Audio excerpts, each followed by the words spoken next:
প্রিয় দর্শক বন্ধু, আজি বাস্তুশাস্ত্র অনুযায়ী গৃহকর্তা শয়ন গৃহ বিষয়ে আমি জানিবা।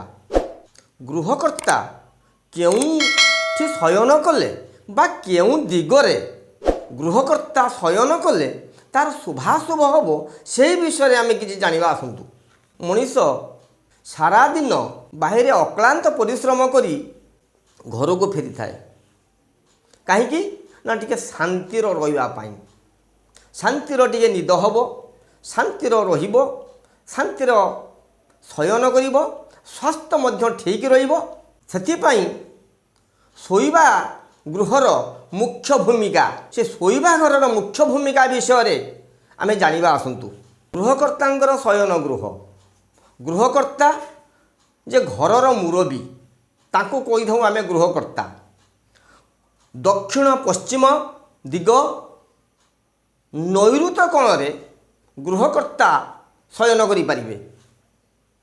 ଏହି ଗୃହରେ ପିତା କିମ୍ବା ଜ୍ୟେଷ୍ଠ ପୁତ୍ର ଶୟନ କରିପାରିବେ। କିନ୍ତୁ ଗୃହକର୍ତ୍ତାଙ୍କ ଶୟନ ଗୃହ ସବୁଠାରୁ ଦକ୍ଷିଣ ଦିଗରେ ଶୟନ କଲେ ଅତି ଉତ୍ତମ ହୋଇଥାଏ। ଯଦି ତାଙ୍କ ଘର ଏକ ମହଲାରୁ ଅଧିକ ହୋଇଥାଏ, ତେଣୁ ଉପର ମହଲାରେ କର୍ତ୍ତାଙ୍କର ଶୋଇବା ଘର ନୈಋତ କୋଣ ହେବା ଉଚିତ। କିନ୍ତୁ ଯଦି ସେହି ଘରେ ଛୋଟ ପିଲା, ସାନ ଭାଇ, ଚାକର ଯଦି ରହନ୍ତି, ଅମାନିଆ ହୋଇଥାନ୍ତି, ଏହା ଛଡ଼ା ଘରର କଳହ ହୋଇଥାଏ। ପରିବାରର ମୁଖ୍ୟ ବା ମୁରବୀ ତାଙ୍କର ଶୋଇବା ଘର ପୂର୍ବ ଉତ୍ତର ଦିଗ ଐଶାନ୍ୟ କୋଣରେ ହୋଇଥାଏ, ତେବେ ସ୍ୱାସ୍ଥ୍ୟହାନି, ହୃଦରୋଗ, ଧନହାନି, କନ୍ୟାମାନଙ୍କର ବିବାହରେ ନାନା ପ୍ରକାର ବିଭ୍ରାଟ ଘଟିଥାଏ। ଏହା ବାସ୍ତୁଶାସ୍ତ୍ରରେ ଉଲ୍ଲେଖ ଅଛି।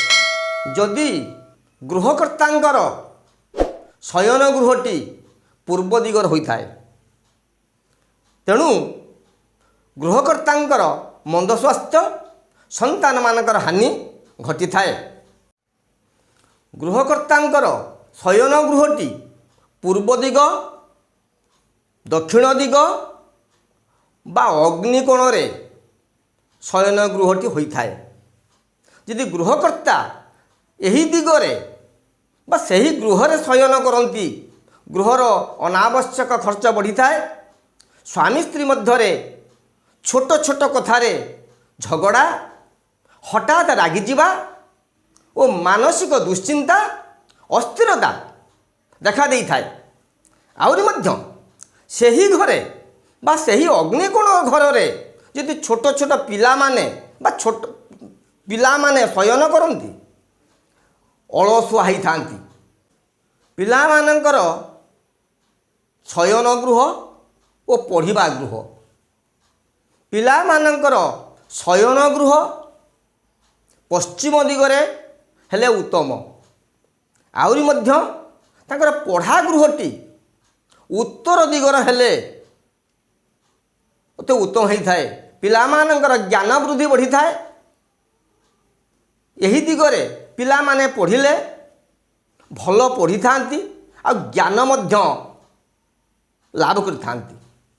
ଗୃହକର୍ତ୍ତା ଯେଉଁ ଘରେ ଶୟନ କରନ୍ତି, ସେ ଘରର କବାଟଟି ଏକପଟିଆ ଯଦି ହୋଇଥାଏ, ଅତି ଉତ୍ତମ ଫଳ ଦେଇଥାଏ। ଘରର ଥାକ ବା ଆଲମିରା ପଶ୍ଚିମ ଦିଗ ବା ଦକ୍ଷିଣ ଦିଗରେ ରହିବା ଉଚିତ। କାରଣ ଥାକ ବା ଆଲମିରାକୁ ଖୋଲିଲେ ଉତ୍ତରମୁଖା ବା ପୂର୍ବମୁଖା ହୋଇ ଖୋଲିଲେ ଉତ୍ତମ ଫଳ ଦେଇଥାଏ। ଯଦି ଶୋଇବା ଘରର ଟିଭି, ଅନ୍ୟାନ୍ୟ ଇଲେକ୍ଟ୍ରିକ୍ ଜିନିଷ ଯଦି ରଖିବାକୁ ଚାହୁଁଛନ୍ତି, ତେବେ ଆପଣଙ୍କର ଅଗ୍ନିକୋଣରେ ରଖନ୍ତୁ। ଏହା ଉତ୍ତମ ଫଳ ଦେଇଥାଏ। ଶୋଇବା ଘରର ଖଟ ଆପଣ ଲକ୍ଷ୍ୟ କରିବେ, ଖଟଟି ଯେପରି କାନ୍ଥକୁ ନ ଲାଗେ, ନ ଲାଗିଲେ ଆପଣଙ୍କର ଉତ୍ତମ ଫଳ ଦେଇଥାଏ। ଯଦି କାନ୍ଥକୁ ଲାଗିଲା ନାନା ପ୍ରକାର ସ୍ୱାସ୍ଥ୍ୟ ପକ୍ଷରେ ଆପଣଙ୍କର କ୍ଷତିକାରକ ଘଟିବ। ତାପରେ ଗୃହକର୍ତ୍ତା ପୂର୍ବ ଦକ୍ଷିଣ ପଶ୍ଚିମକୁ ମୁଣ୍ଡ ରଖି ଶୋଇପାରିବେ, ଏହା ଉତ୍ତମ ଫଳ ଦେଇଥାଏ। କିନ୍ତୁ ଉତ୍ତର ଦିଗକୁ ଛାଡ଼ି ଶୟନ ଗୃହରେ ଗୃହକର୍ତ୍ତା ବା ଘରର ମୁଖ୍ୟ ଯଦି ଦକ୍ଷିଣକୁ ମୁଣ୍ଡ କରିକି ଶୁଅନ୍ତି, ଧନ ସମ୍ପଦ ଲାଭ ପ୍ରାଚୁର୍ଯ୍ୟ ଲାଭ ଘଟିଥାଏ। ଏହାପରେ ମଧ୍ୟ ଯଦି ପୂର୍ବକୁ ମୁଣ୍ଡ ରଖି ଶୋଇଥାନ୍ତି ବା ଶୟନ କରନ୍ତି, ଭଗବତ ବିଶ୍ୱାସୀ ସୁଖ ନିଦ୍ରା ନାନା ପ୍ରକାର ସୁଖ ଶାନ୍ତିରେ କାଳଯାପନ କରିଥାନ୍ତି। ଏହି ଚ୍ୟାନେଲରୁ ଆପଣମାନେ ଯଦି କିଛି ଶିକ୍ଷା କରିପାରୁଛନ୍ତି, ତେବେ ଲାଇକ୍ ସେୟାର ସବସ୍କ୍ରାଇବ୍ କରନ୍ତୁ, ମୋର ଏତିକି ଅନୁରୋଧ।